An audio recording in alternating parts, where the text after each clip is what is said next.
Episode 13. The Spiral's Offer. The knock at Dr. Aldus Wellington's door echoed through the study, sharp and deliberate, cutting through the hollow fire's crackle and the weight of Aldus's tales.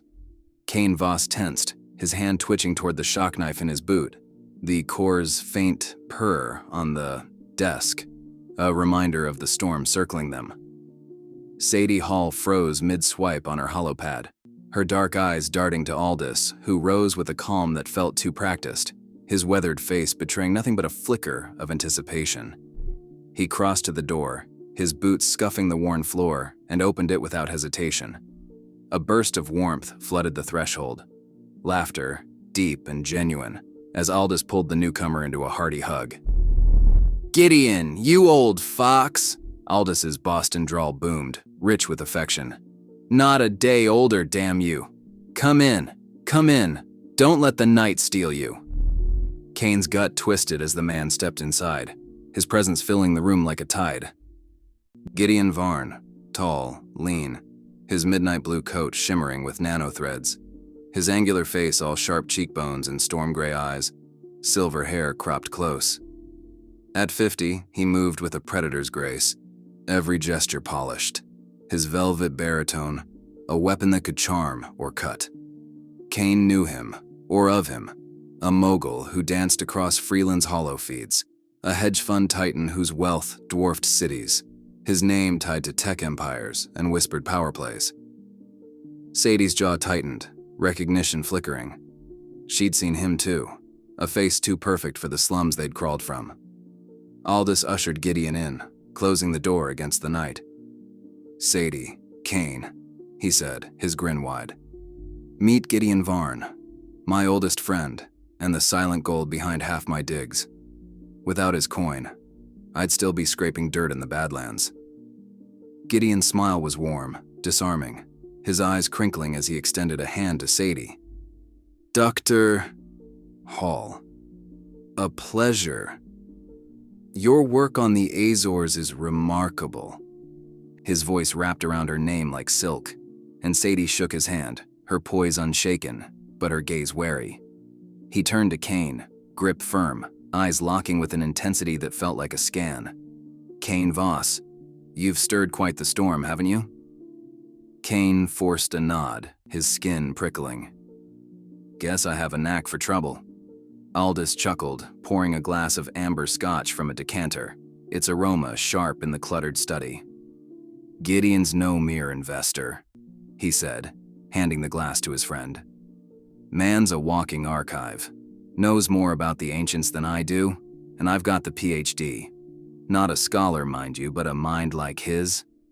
Rare is that core." Gideon raised the glass, his laugh soft, deflecting. "You flatter, Aldus. I just chase curiosities."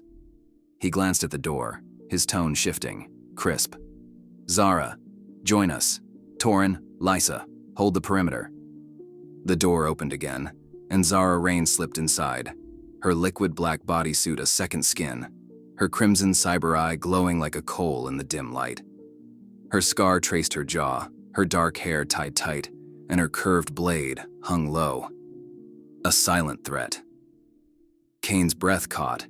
She moved like death itself, her gaze sweeping the room, lingering on him with a predator's curiosity. Sadie stiffened, her hand brushing her knife's hilt, instinct matching Kane's own. Aldus handed Zara a glass of water, no scotch for the hunter, and led Gideon to a worn couch, the two sinking into it like old comrades. "Remember Cairo, 1955? Aldus said, eyes twinkling. "That dig? Sandstorms, bandits, and you still got us out with that tablet intact." Gideon's laugh was rich, nostalgic. "Barely. You were the one who sweet-talked the warlord, Aldus. I just paid for the chopper." Their banter flowed, easy, warm, a shared history Kane couldn't touch. Sadie watched, her scholar's mind cataloging every word, while Kane's eyes flicked to Zara, catching a glint on her wrist. A tattoo, a black spiral, fractal and sharp. His pulse spiked, the same glyph the core had shown, the one that had spooked Aldus. His gut screamed danger, but he stayed still, Nix's blood a warning in his memory.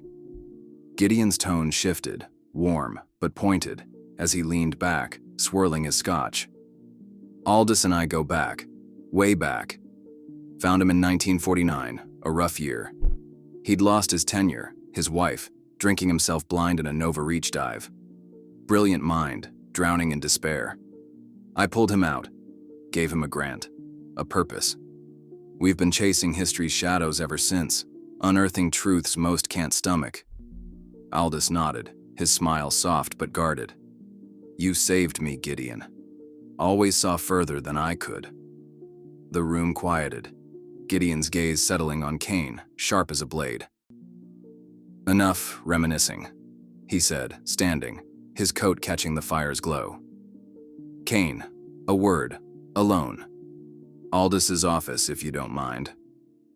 Kane hesitated, glancing at Sadie, who gave a tight nod, her eyes screaming, be careful.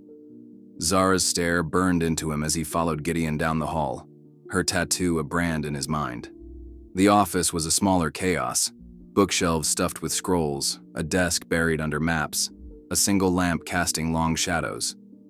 Gideon sat behind the desk, sipping scotch, motioning Kane to a chair across from him. The door clicked shut, sealing them in.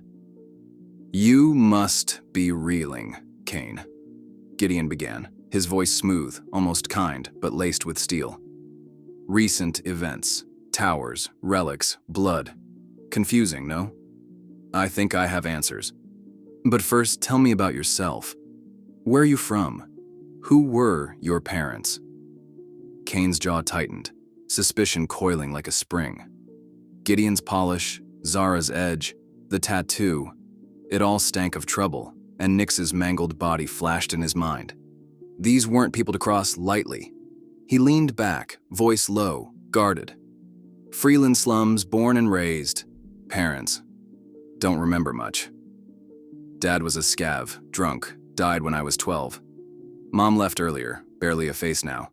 No siblings. Just me, scraping by. Gideon's eyes narrowed, probing, a faint smile playing on his lips. And you've always felt different, haven't you? Something you couldn't name. In school, before you quit. Superior, maybe? Faster, stronger, sharper than the other kids? Kane's breath caught, Gideon's words hitting like a dart. How the hell? It's true, isn't it? Gideon pressed, leaning forward, his scotch glinting. You were a standout, athletic, bright, head and shoulders above the rest. But they bullied you, teased you for it. So you hid, played dumb, tanked your grades, blended in. Quit at 14, ran to the streets. Sound right? Kane's hands clenched, incredulous, the room shrinking. It was right. Too right. He'd been a wiry kid, acing tests without trying, outrunning older boys, solving puzzles that stumped teachers.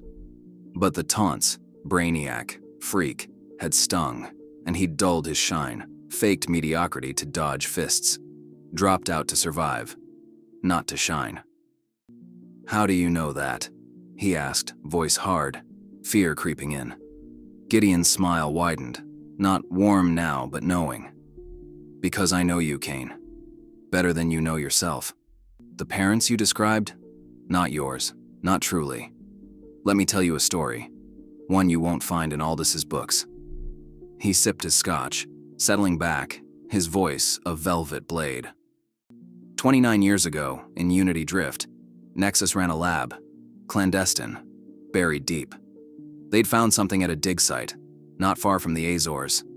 A vault, sealed for millennia, holding genetic material, DNA, pristine, unlike anything modern. Possibly Atlantean, though they didn't dare say it aloud. Enough for one experiment, one child. They cloned it, Kane, using tech we barely grasp now.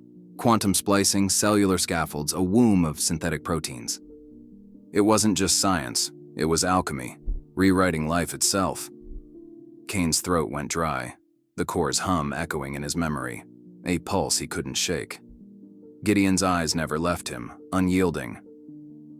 The baby thrived, Gideon continued.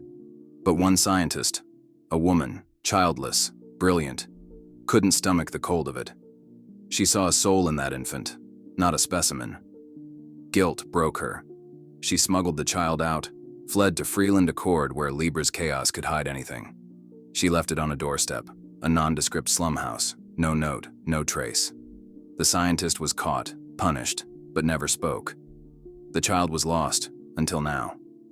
Kane's heart pounded, the room tilting. You're saying I'm that kid? Gideon nodded, slow, deliberate. You, Kane. Atlantean blood, or close enough. The core you stole. It's mine, or was, until you took it from that tower. I know what it is, a key, a lock, a power no ASI can touch. But it's useless without you. Your DNA, your resonance, makes it sing. You're more important than you can imagine. Kane's mind reeled, fragments colliding. His childhood, the core's hum, Gideon's impossible certainty. He wanted to bolt, to call it lies, but the truth sat heavy, undeniable. Why tell me this? He asked, voice low, edged with defiance. What do you want? Gideon set his glass down, leaning forward, his voice a quiet storm. I'm offering you a choice, Kane. 2 paths. First, work for me. Name your price. 2,000 Toshi coins for the tower job? How about 200,000? 20 million? Imagine it. Wealth, safety, a life with Sadie. I know why you left her, why it never worked. You thought a slum rat like you couldn't give her what she deserved. Stability, comfort, a world beyond heists. So you dove deeper, chased scores, broke her heart to chase coin. With me, you can have it all. Love, security, anything you dream. She'd come with you, you know that. Kane's chest tightened, Gideon's words slicing too close. Sadie's face that summer, her laugh, the way he'd walked away, convinced he'd drag her down. He swallowed, silent, waiting. Option 2, Gideon said, voice colder now. You walk away. Leave here, live. But the core stays, my property, always was. But know this, if you go, I'd need a sample, just a vial of your blood. We could clone another, in time. Years, decades, I'm patient. Not my preference, but it...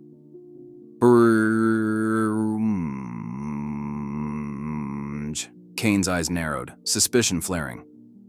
You'd let me walk? Bullshit. You'd kill me before I hit the street. Gideon's laugh was low, almost fond. You're sharp, Kane. I like that. Maybe I wouldn't. But there's something else you should know before you choose. He leaned back, his smile fading, eyes hard as slate. Since you left the slums, Libra's been busy. Freeland's ASI, so keen on justice, issued an all-points bulletin for your arrest. You vanished, last seen tearing out on a stolen bike, leaving a trail of bodies. Nix, Jasmine, others from your old crews. Libra's pinned every murder on you, Kane.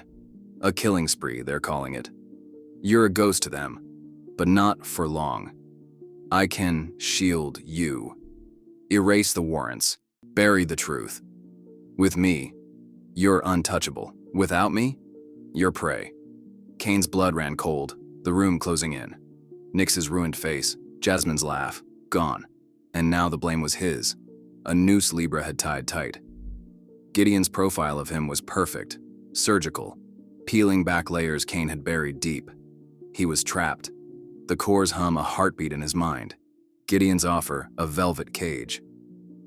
The mogul sipped his scotch, watching, waiting, the spiral's shadow looming larger than the fire's glow.